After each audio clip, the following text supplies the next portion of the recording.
morning, everybody. It's Stephen here for the Idiot Quilter, and welcome to my weekly vlog for Tuesday. What is today? May the 30th, 2023, almost the end of the month, and it's episode number 218. So let's jump right into what I have been working on. This is the first of 4 panels that will create a quilt that's called Mirror Mirror. Now, last week I showed you the pattern for Mirror Mirror. And this is a quilt that might be for my sister-in-law. I'm not sure if this would fit her description. She wanted something in sort of grays and bluey grays, and she wanted something with very little pattern in the fabric itself. So we'll see. This one's a little tricky to put together. It is a Donna Jordan pattern, and those are usually very easy to follow, and this one's easy to follow, but the tricky part here is getting all the intersection points lined up, and I think I did a pretty good job of it on this part so far. Am I loving this? I am not. It's very modern, I think, looking, and when it comes time to finish it up by quilting it, I'll probably pick a very modern looking design for that. I'll reserve judgment on this until I get all the panels together and the border on it. We'll see what it's like. Anyways, that's what I'll be working on for a while. And actually, I'll probably have to put it on hold for a while because, as you know, we're about to leave for the east coast of Canada for the Canadian Quilt Show in Halifax and for other parts down east as well. So I probably won't get too much further on this quilt before we leave. Now, speaking of that, I do have the Healing Waters quilt, or the quilt from hell #2, as I've called it. I do have that quilted. I ran into some problems on my long arm. First problem was I probably shouldn't have doubled the batting on it. I want to make it a little bit fluffier, and so I doubled the batting, and oh, let's just face it, I was being lazy. The batting comes on a big roll and it's already folded over, and when I lay it out on the Lucy, it's a real bitch to have to, lay it out, unfold it, cut it. I was being lazy because the folded version of the batting would fit fine, and that's what I left. Well, the thing is, I have a very dense quilting pattern, so the quilt right now is pretty stiff. Now, mind you, I might soften up a little bit once I wash it after it's all bound, but anyways, well, we'll see. It might as well be more hell now. And the other hell that I had with it, and this was not the fault of the pattern, it was user error. Somehow, when I ran out of bobbin thread and I replaced the bobbin on Lucy, I guess when I was pulling up my bobbin thread, I think I pulled up a double width of it or something got caught. And so I'm looking at the quilt as it's quilting, and it's not really making tucks, but it's really making these little bulges in the quilt. So I stopped the machine and I took a look at the back of the quilt. Well, that was a mess.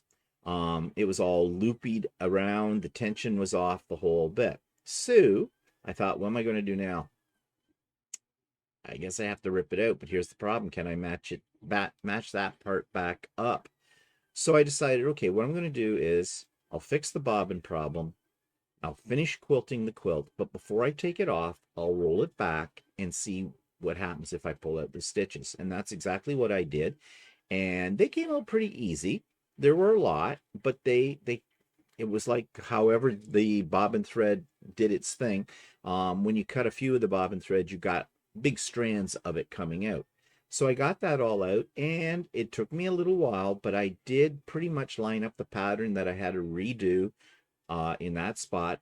I may have done a little slight, might be able to off a little bit, but I don't think it is noticeable because of the pattern being so dense and busy. So anyways, I will show you what I mean when I get it bound. Now, later today, I'm going to cut the binding for it and maybe start that process. I would kind of like to get it bound and done before we leave for the trip, which means, however, though, even if I do get it done before we leave on our trip to the East Coast, you won't be seeing it for a while, for a couple of weeks. Because of course I won't be home to be able to do these weekly vlogs. But anyways, that's what I have been working on. Okay, so let's talk a little bit about Temu. I've talked a lot about Temu, so I'm not going to dwell upon it. I've talked a lot about it last week on my various vlogs, videos. But just to say that, and here is a picture of what I bought. I bought some Wonder Clip-like clips. They're perfect. They work fine. They're like really less expensive than buying the originals. So I will be buying more of those. The little light reel you see down there were LED lights, which have nothing to do with quilting, but I'm in love with these as well. And I mentioned this on So Chatty. It has an app. They change color. I will definitely, when I get back home, I'll be ordering another reel of those because I want to put them out on our deck. And those ones are outdoor, are supposed to be okay for outdoor. We'll see. And then, of course, you see a little pile of 4-inch fabric squares, supposed to be quilting cotton. Well, you want to know something? Not terrible. I don't think I'll be ordering fabric from Temu again. However, having said that, let me just switch the camera over here. I took 4 of those squares and sewed them together as a 4-patch, and you can see how sheer they are, right? You can see the light behind me. And just as you see right here, I threw them into the washing machine along with some other things, and I didn't bother serging the edges. I just, if it's going to fray, let it fray. Well, this is almost how it came out of the dryer when I was done. I did have to press it, but yeah, when you wash fabric, you have to press it anyways. And I did not alter the fraying on this. These did not really fray that much. That one did. And it kept its shape for the most part. I think there was a little shrinkage, about 1/8 of an inch, I would say it shrunk. But that is more impressive than I thought.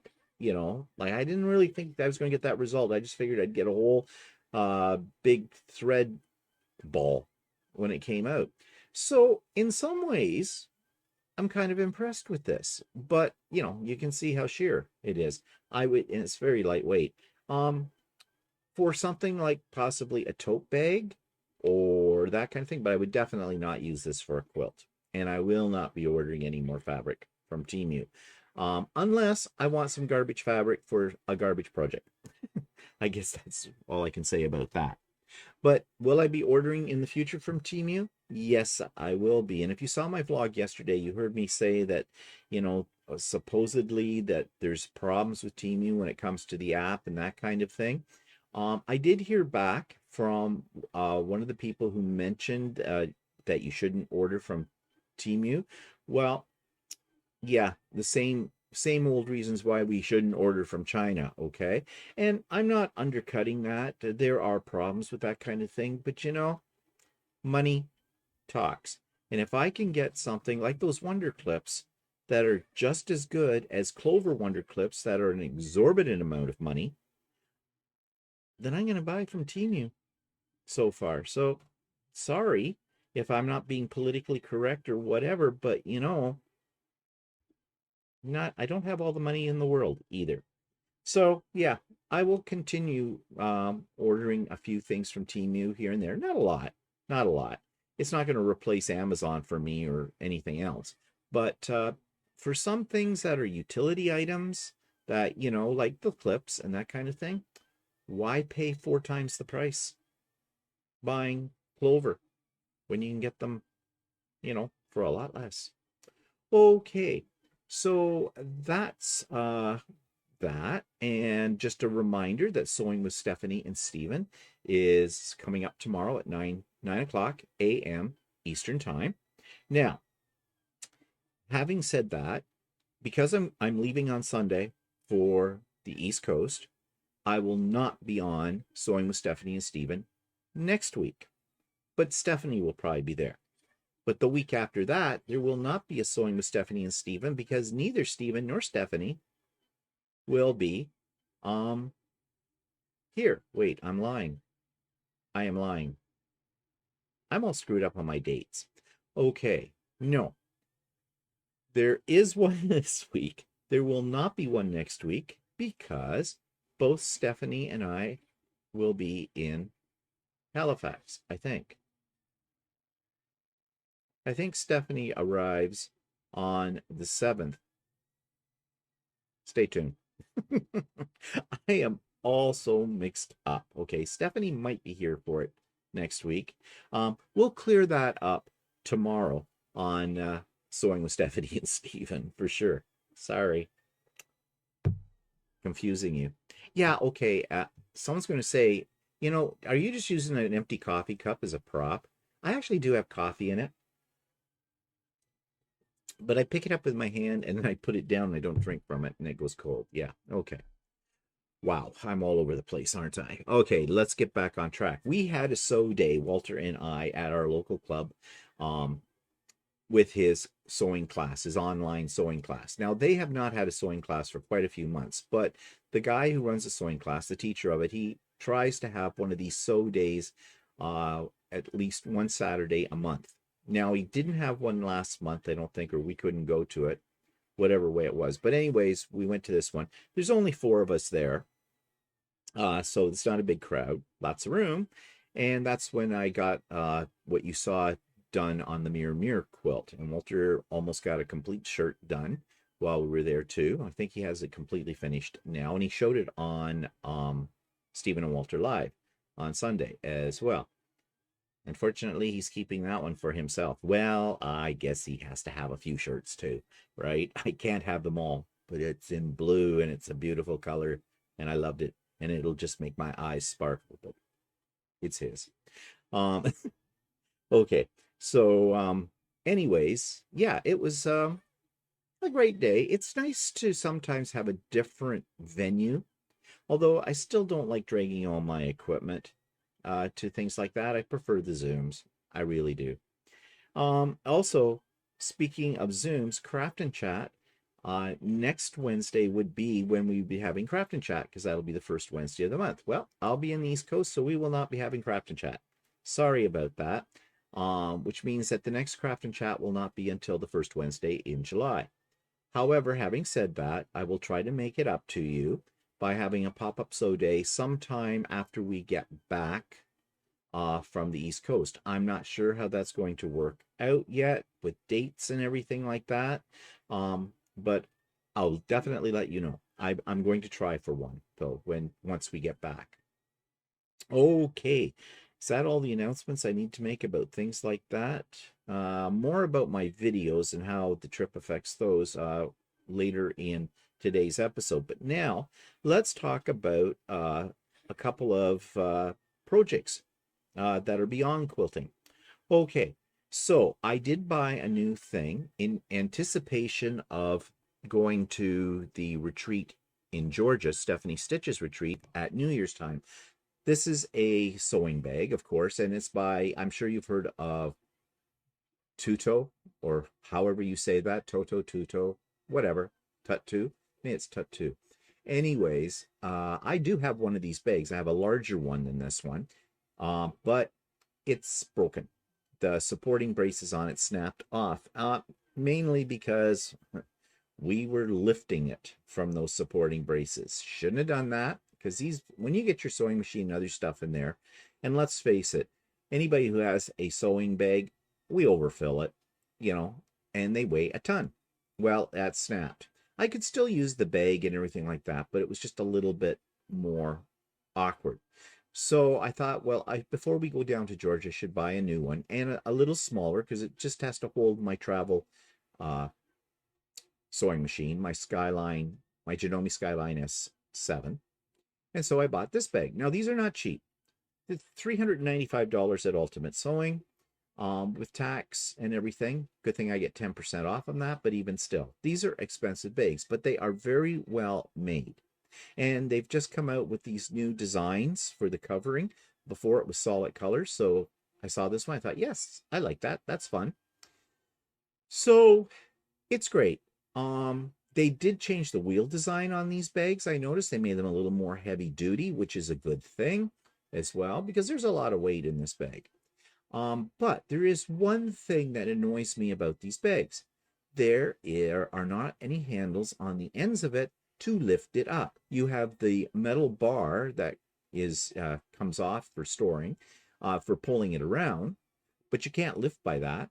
And there's a handle, a leather handle in the center up the top of the bag, as you can see, but that's part of a zipper cover. And you try lifting the bag up. One, it's awkward, and two, I'm afraid of wrecking the zippers. I mean, they're very well made zippers. They're very heavy duty. Everything about the construction of the bag is heavy duty. However, I didn't want to take the chance of that. Now, what I usually do is lift it by those corner pieces that you sort of see there, because they're part of the main frame and they're steel. However, that is also very awkward and they're very slippery. So I'm thinking, why can't the company design handles on either end of the bag to make this a little bit easier for lifting? Then I got thinking further and thought, wait, I can make my own. I had a couple of old belts upstairs in my closet. So I took them out. I threaded them through the openings in those corner pieces. I punched a new hole in the belts, shortened them up a little bit, and secured them, and they work dandy. It's no problem. You can lift the bag up now. So I was so impressed with myself on doing this that I sent a picture and a note off to the company and telling them, what I had done, why. And I was saying, you've done some redesigning of the bags. Why can't you, in your next redesign, add handles like this? I got an answer back from them pretty quick, actually. Thank you. That's all I got. Yeah, they're not interested. For whatever reason, I don't know, but they're not interested. And you would think a company that's charging this kind of money for these kind of bags would want to make them even more marketable by doing something as simple as adding handles for lifting it. I don't know what they think people do. If you're trying to go up a set of stairs or whatever, you have to lift the bag. You can't grab it by the handle and drag it up the stairs. That's just not going to work. And you want to have something you can really hang on to well, too, because it's very easy to get off balance and down you go. And, I don't think anybody needs to have a, 30-pound sewing machine plus all the other things on it laying on top of them. That's not a good thing. Someone could get hurt. So, anyways, maybe in a future rendition of these bags, they will do exactly that. And here's a close-up of what I'm talking about. You see the leather belts on either side, and they just fit very nicely through the little gaps that were there. And I even secured the tail. I don't think I did it when I took this picture. No, but you notice how the tail here is flipped out a little bit. Well, I took some ties and just put them on there just to keep them just to keep them out of the way more than anything. I could even shorten these pieces if I wanted to, but it worked fine on Saturday when I used this. So I'm very pleased with myself, you might say. Okay, so what's that take me to? Another fix. Okay, the neighbor next door has an old Singer sewing machine. It looks like it's from the early 70s, the late 60s. And well, she got it out of her closet. It was her mother's sewing machine. So it's, 50, 60 years old or whatever. And it doesn't look like it's been used in quite a long time. And she tried to use it. She wants to teach her granddaughter how to sew, kind of a thing. And so she asked us if we knew of any place she could take it to have it like reconditioned. Well, yes, the technician at Ultimate Sewing would do a good job of it. But we did tell her it's going to cost you. Minimum is going to cost you about $110 for it. And, then there's parts on top of that. And depending on how extensive, it could get pricey for this. But we said, we can take a look at it for you because we might be able to fix it. Our theory was that mainly what it probably needed was a good oiling, probably dried up. Well, she did. She brought it over to us. Walter took it all apart on Sunday. And yep, he gave it some good oiling. That got it going. And then he did a few other things with it. And now it's purring like a kitten. But I thought you might like to see the process that we went through. And when I say we, I mean Walter went through. So I'm going to insert the little video I made of this here, right for you right now. Okay, our next door neighbor has this old sewing machine that used to be her mother's, and it's not working. So Walter offered to take a look at it. She says it's not sewing right, and we suspect because it's probably been sitting for a long time, it needs to be oiled and cleaned a little bit. But right now, Walter's trying to open it, and was it a Singer? Yeah. It's an old Singer, and it looks like there's a hinge. Yeah, it does, but I'm looking for a latch of some sort. There's a hinge on the back, so it must...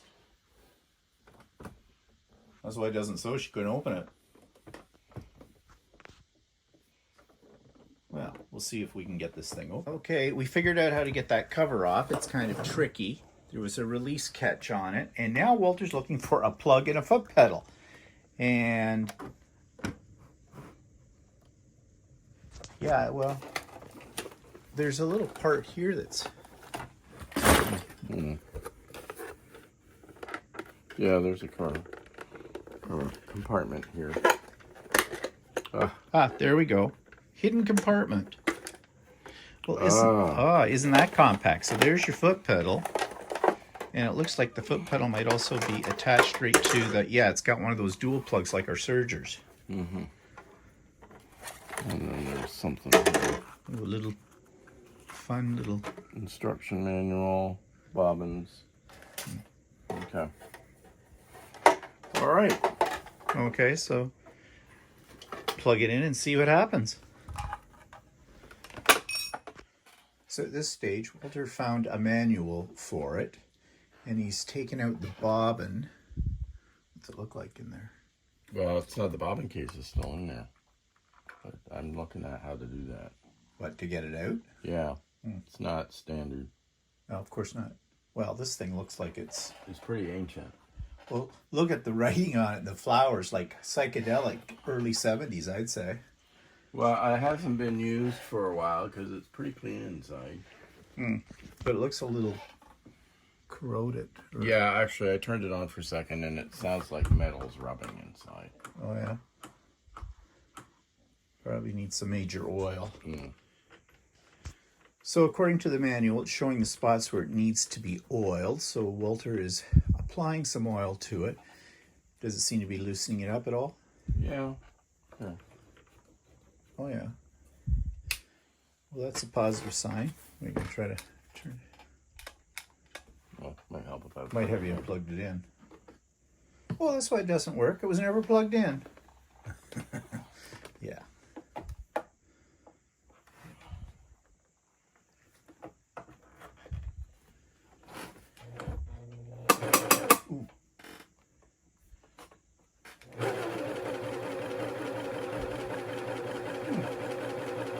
Probably should let it run when you get some oil into it a bit to get the oil distributed. Yeah.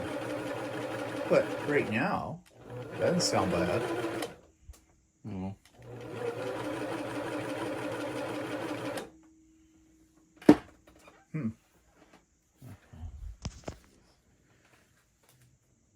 So now what Walter's trying to do is to figure out how you wind a bobbin on this machine. There's no thread guides on here. Oh. Well, where do you put your threads? There aren't any. I think this is your fairly basic machine. Would you have to go through that, or is that a cutter? Yeah, I am. I'm going through there. No, I meant the other thing, the hook. See the hook? Yeah, I know. I don't see it for here, for winding a bobbin, no. Oh, okay. I think you do for threading. You may not be able to take this spool. Oh, yeah.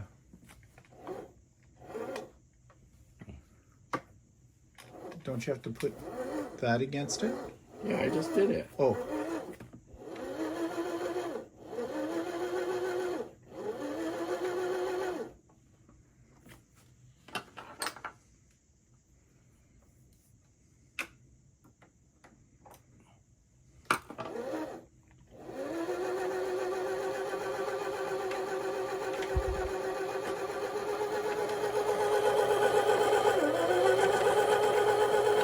kind of wobbly. Yeah, I know.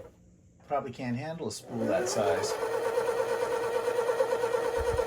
Probably took those spools, wooden spools, Yeah, those coats, which ones are or like whatever. half the size of those in height.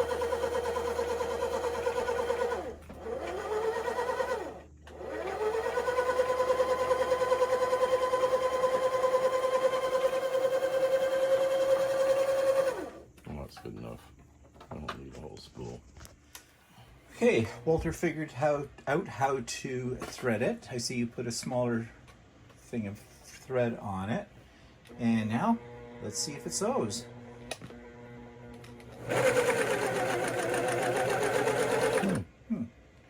Well, it looks like it might be doing a stitch. Yeah. Looks okay. Does it have a thread cutter on the side, or you have to use scissors, I guess? Right. Okay, fine. I'm so... Yeah, like this has got a thread cutter. It doesn't have a needle threader either, so. Ooh, my God. How primitive. This is a blast from a century ago. And what are all those things? Are those the tension or the... What? That's the tension. Oh. She had it set at 8. 8? Yeah, so How high does the tension go? I don't know. 9. Oh, might want to cut it down to about 4. Yeah, I've got it at 4.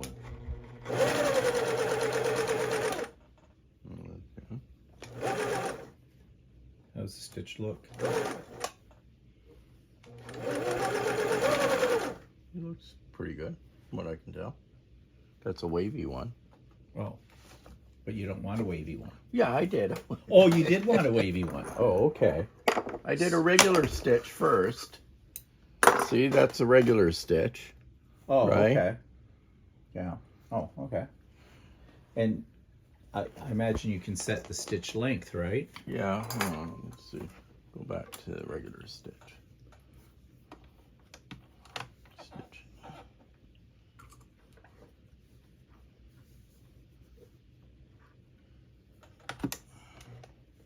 Yeah, let's try.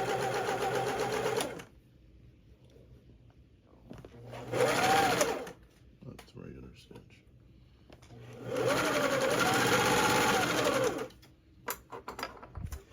Maybe we should make a video for them showing them how to thread it and adjust the stitches.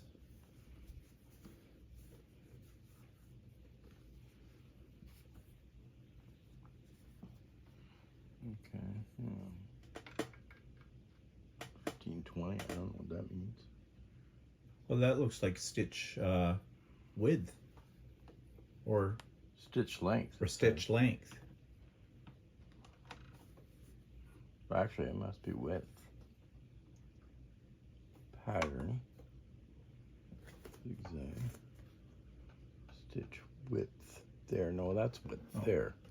Well, see, it's got this showing here, or does that mean... It says stitch length down at the bottom. Oh.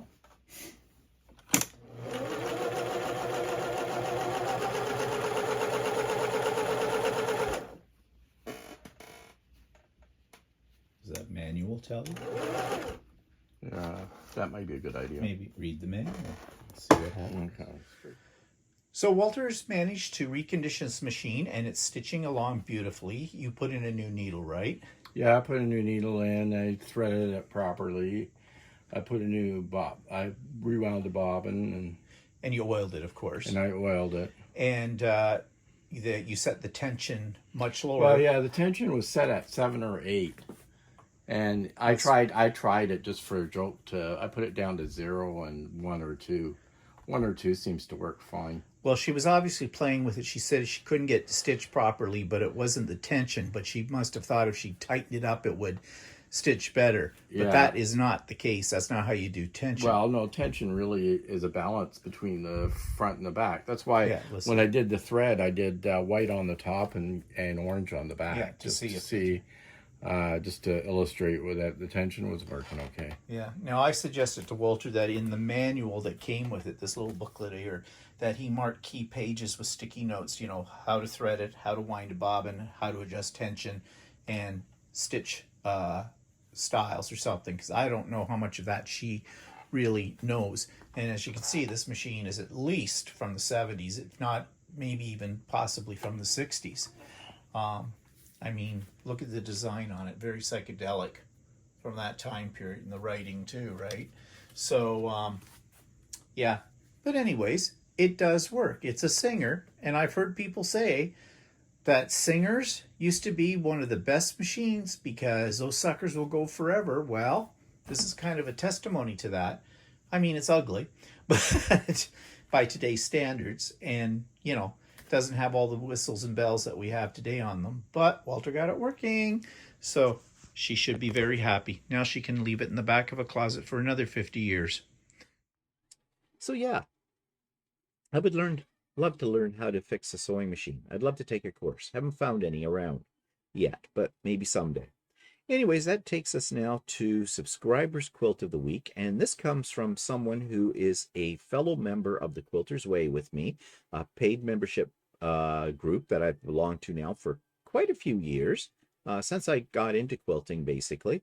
And Linda sent me a picture of her latest creation, and it's gorgeous. And here it is for you to enjoy as well. This week's quilt from a subscriber is also from a friend of mine named Linda Carter.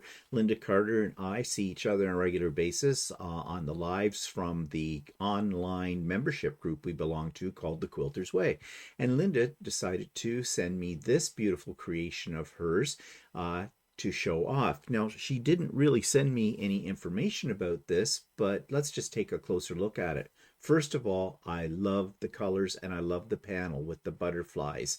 I like anything that has butterflies on it, as you know, and I love bright colors, so this is really in my wheelhouse.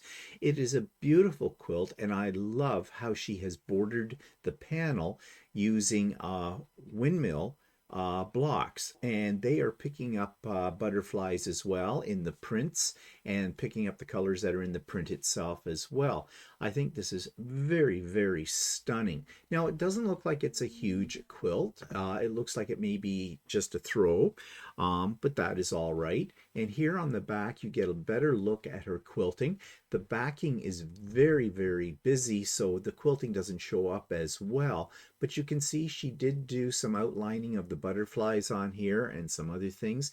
And I think overall it looks very, very lovely. I don't know if Linda intends to give this as a gift, but if she does, I'm sure the recipient of this will absolutely love it. And I think it would make also a great, just by looking at the picture, a great baby quilt as well. So thank you, Linda, for sharing your beautiful creation with us. So that takes me to YouTube of the week, but just before I get into that, I think I'm out of quilts to show. So if you would like me to show something you've created, it doesn't have to be a quilt, it could be a bag, it could be a garment, it could be whatever, needlepoint, knitting, crochet, please send me a picture, one picture, a little blurb about your item as well, 50 words or less. I don't need a book about it, and I'd be happy to feature it here. So if you want to send that to me, please do. My email address is in the show notes below. And yeah, actually, since I've asked for that now, if you could wait a couple of weeks before you send it to me until I get home, kind of a deal. I mean, I will have my electronic equipment with me. I'll be able to check my email and will be able to do it. But I don't want to get things mixed up and, lose them either. So, but anyways, got something to show me, send it to me. Okay, so YouTube of the week. This is actually more of a segment. This was done by Stephanie Stitches very recently. It was about thread weight and needle size. Walter and I have done a So Chatty on that some time ago. but I liked Stephanie's very much. It was very well explained, very clear. And so I don't know if you've had a chance to see it or not, but I'm just going to talk a little bit about that now. So if you haven't seen it, you can go to it because the link for it will be in the show notes below and check it out. YouTube channel of the week is a video actually that was put up very recently by my friend Stephanie from Quilting with Stephanie Stitches. And she did a whole video about the different sizes of threads. And this is something that can be very, very confusing for most of us. And Stephanie does a fine job of explaining the different sizes, what the numbers mean, and she does focus on Aurifil threads, which is one of my favorites and one of her favorite types of threads as well. But if you are completely confused about the different sizes of thread and what to use for different applications, then you're going to want to watch Stephanie's thread weight and needle size, what does it all mean, YouTube video. And I have a link to this in the show notes below. So Stephanie did a good job of taking the mystery out of thread and needle sizes. Okay, future projects. Well, this is another Donna Jordan pattern, and I do love Donna Jordan's patterns. One, they're very clearly written. They tend to be very simple, but the end result doesn't look that simple, and they're free. So here's one that I really want to do at some point in time, and it's called the Modern Rail Fence. This week's pattern for a future project is called Modern Rail Fence, and it's by one of my favorite quilt designers, Donna Jordan. I love her patterns, as you know, because they are all very, very well written. They usually have a video to go along with them, and they're absolutely free. And I have a link to this one down below. Now, the rail fence is an old traditional pattern, but she's put a new modern spin on it, thus she calls it Modern Rail Fence. And this one is made up of a jelly roll, so this would be very easy and very easy to have colors that coordinate together. And I love the colors that she has picked here for this particular pattern.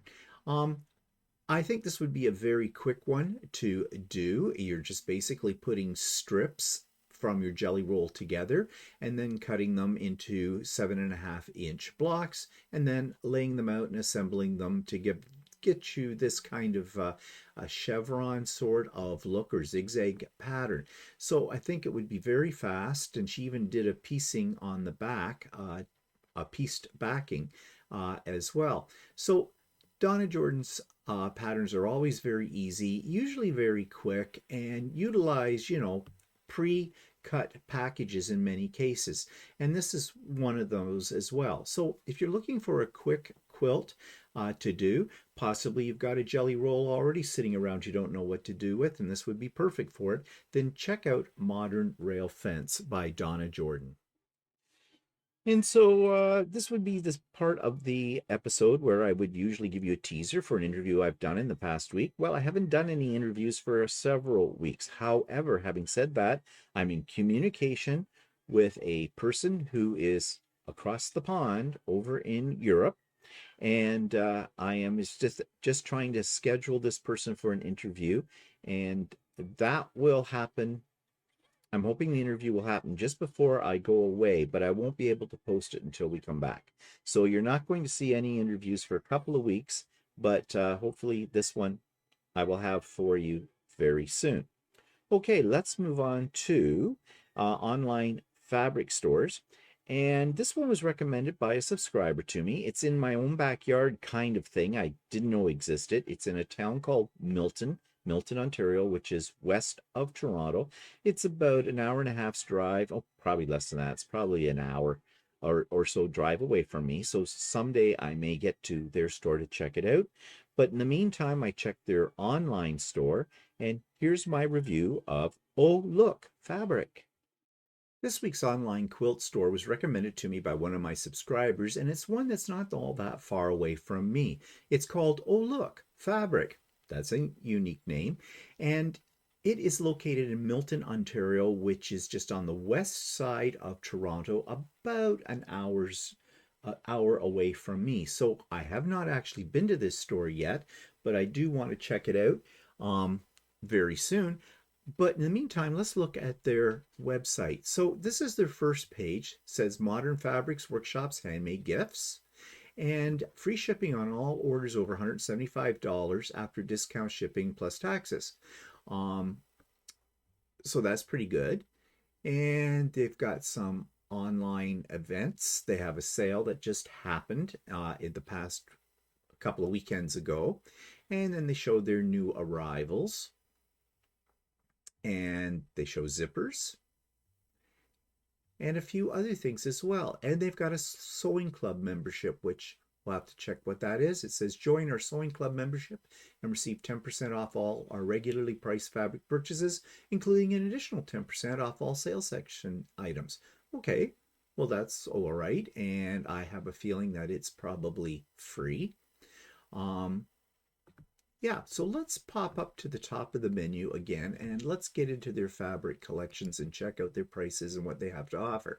So here on the left side, they have all their fabric by manufacturer, substrate, sales section, fat quarter bundles, pre-order fabric, and then they have notions and things like that. So let's go fabrics by manufacturer. And I always like to look for Northcott because it is a very popular Canadian company. So let's click on that. Not much to offer here. They have Wild, the paper white. Okay, not a lot there. Let's look under something like Andover then. Okay, more here to choose from. Not a lot. Why don't we take a look at Clothworks? Clothworks is one that usually has unique fabrics. Okay, a couple there. All right, I'm wondering if we can find a better way of seeing all their fabrics. Do they have,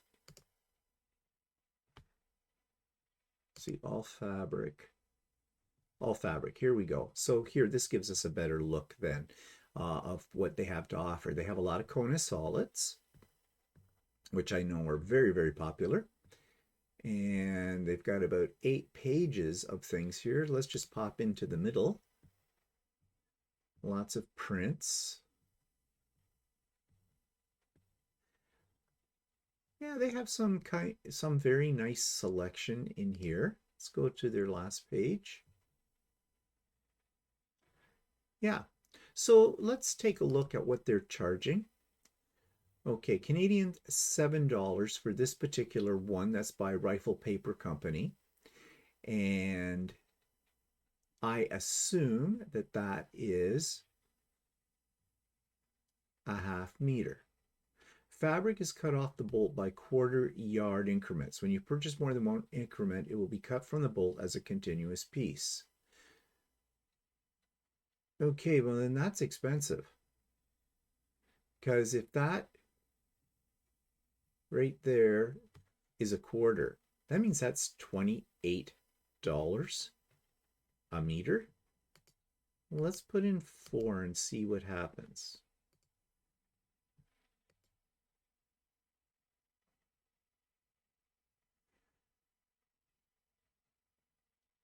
Variation, quarter yard. That is expensive. That is very expensive. That's the most expensive I've seen. Maybe it's this particular company.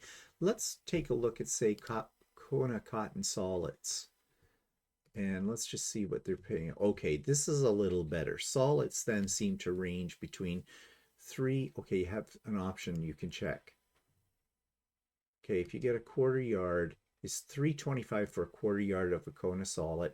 So that makes it, that's actually really good, $14 a yard. They're in yards. I'd like to see it in meters. You know why. I've talked about that many times. Let's just check out something else too. Let's see what the prices range from. Let's go back into manufacturer and let's pick something like Art Gallery.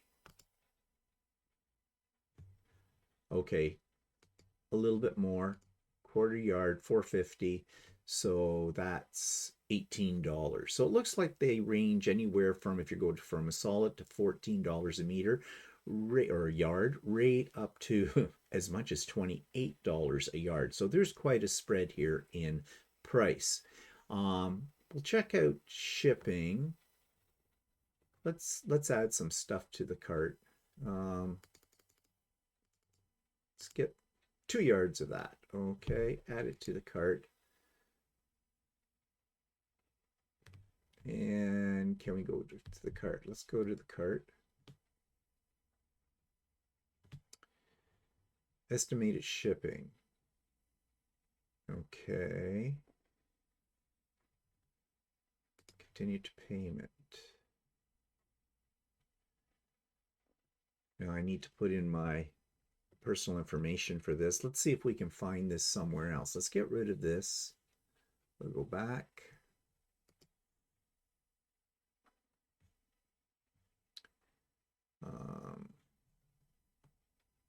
How do I get rid of it? There it is. Trash can, that. Okay. And then let's go back to the first page and let's just see if we can find anything here about shipping.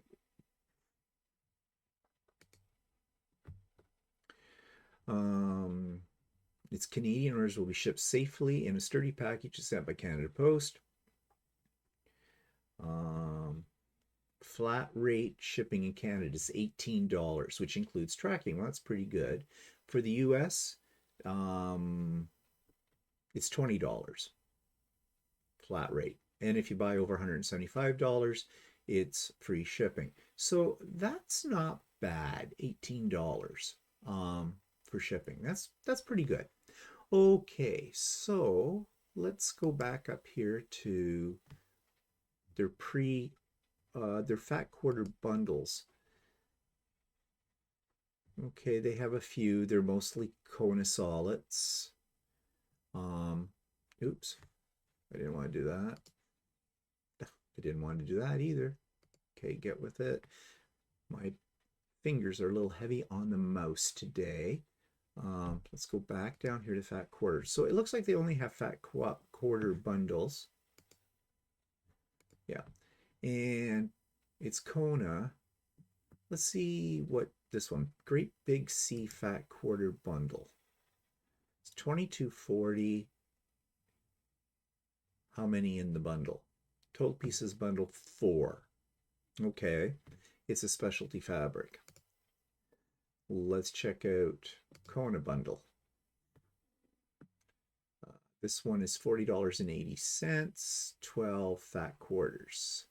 So 12 fat quarters, $40.80 of a Kona solid. Let's do the math here and just see what they're charging per fat quarter. And I come up with $3.40 in this case. And it goes up from there. Okay price, I guess, by the fat quarter. They just don't have a lot to choose from. I mean, maybe if you're into solids, but not much in the prints. And they don't seem to have jelly rolls or layer cakes or charm packs at all. Okay, let's check out their sale section. Okay. Ooh, a lot of this is ugly fabric, in my opinion. Maybe not in yours, but I'm being honest. Okay, well, there you go. Let's just pick one, see what the sale is.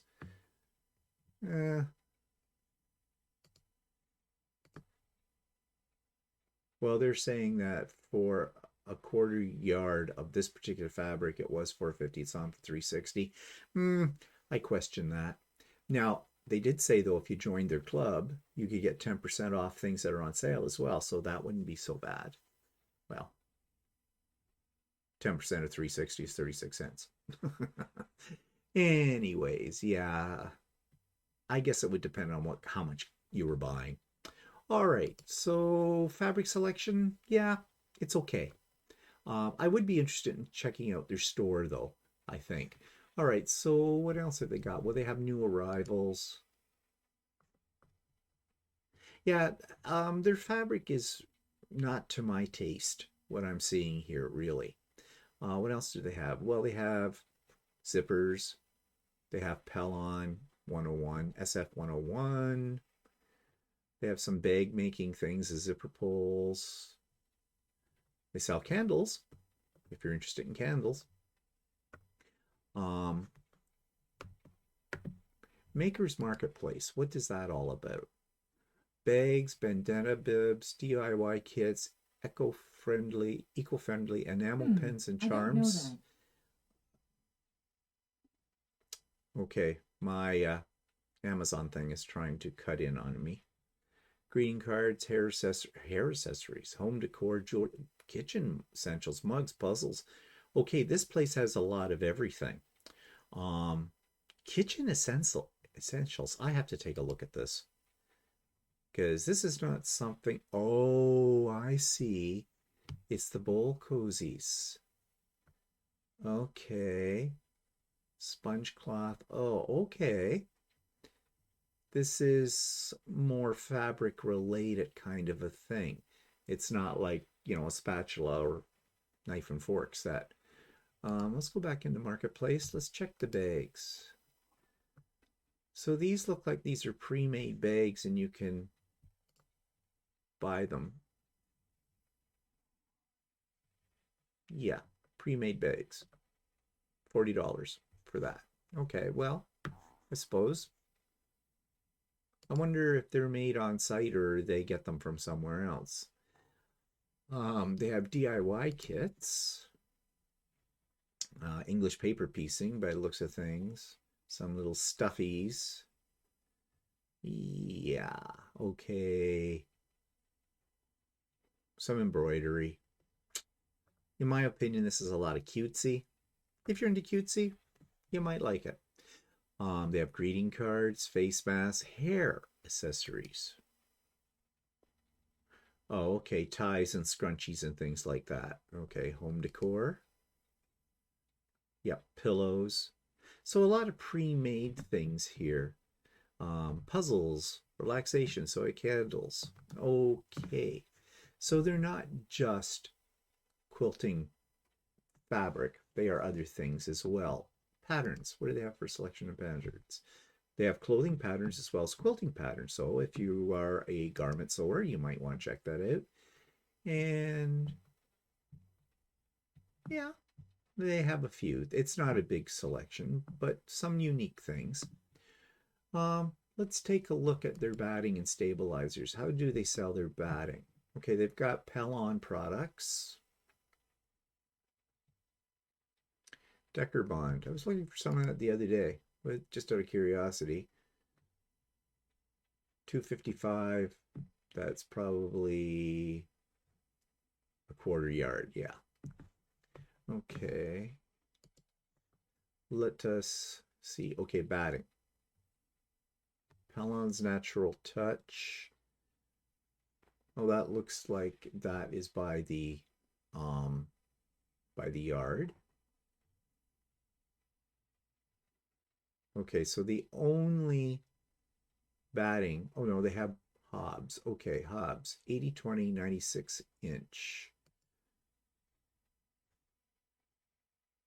$4.05 a quarter yard, I'm assuming. Yes. So a yard of batting, 96-inch, 80/20 heirloom would be 16.20. A little up there, in the price. Okay, but batting has gone up in price too, so I don't know if that's unreasonable or not. Okay, and of course they have notions. Thread. Let's take a look at their thread. They do have Trulock, Gutermann, or Aurifil. Okay. Aurifil is going up in price, and it looks like they've already had their price go up. $18.40 for Aurifil. All right. So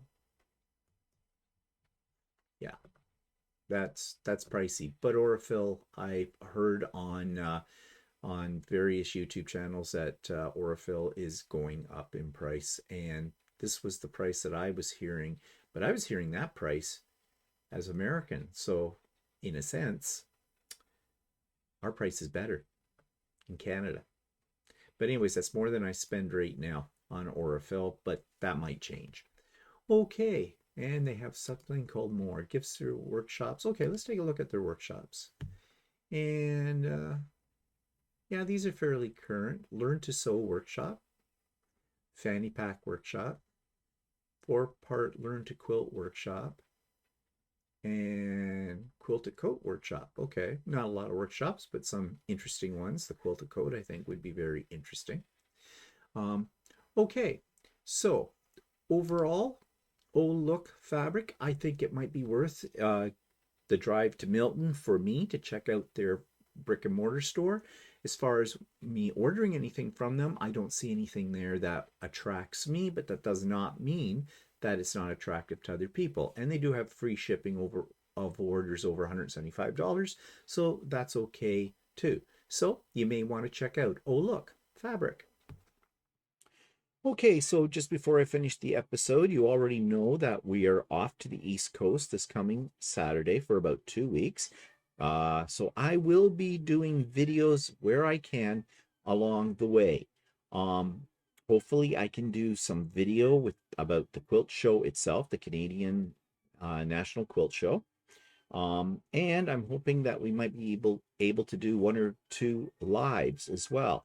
All of this depends, of course, upon the Wi-Fi technology, internet technology that exists wherever we are on the East Coast. So watch for those.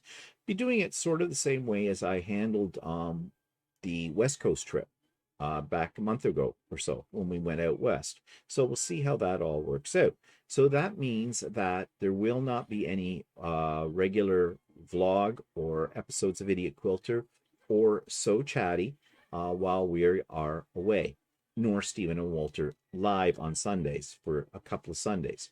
There will be probably a So Chatty this coming Friday, but there will not be a Stephen and Walter live this coming Sunday, and there won't be for a couple. But as I said, I will try to post videos as, you know, when we're out in the East Coast, if things work. That's always the big kicker, isn't it? And just as an aside, they're having fires out near Halifax right now, wildfires. Yeah, figures just before we go. Now, I've been in contact with one of my subscribers who lives out there that we're actually going to meet up with when we're out in Halifax. He told me that they're about 40 kilometers away from the city core of Halifax. It's a more remote area. It's basically on the other side of the province. And he says we won't be driving anywhere near there when we come into Halifax and everything. So he basically is saying, like, right now, well, as of yesterday when I got the email reply from him, that there's nothing to worry about. So we shall see. And I hope there isn't, and I hope they get it under control real quick for the sake of those people. They've evacuated people from a community that where this is happening. And yeah, our country's burning up on both coasts. West Coast is having fires. Now the East Coast. I mean, this is not good. This is not good at all. So, you know, hopefully no one's hurt and people can get back into their homes with a minimal, if not no damage at all to them and everything like that. Yeah. Okay. So in spite of that, we are looking forward to the trip and seeing the East Coast. We haven't been down there for many, many, many years, and it'll be nice, I hope. And the quilt show to boot. And watch out, vendors at the quilt show. I'm a coming at you with my credit card in my hand. I intend to buy things. Lots of things. Yes. Okay. That's it for me for now. So we'll see you again probably from the East Coast, I guess, if all works well. Have a great week, and we'll talk to you later. Bye for now.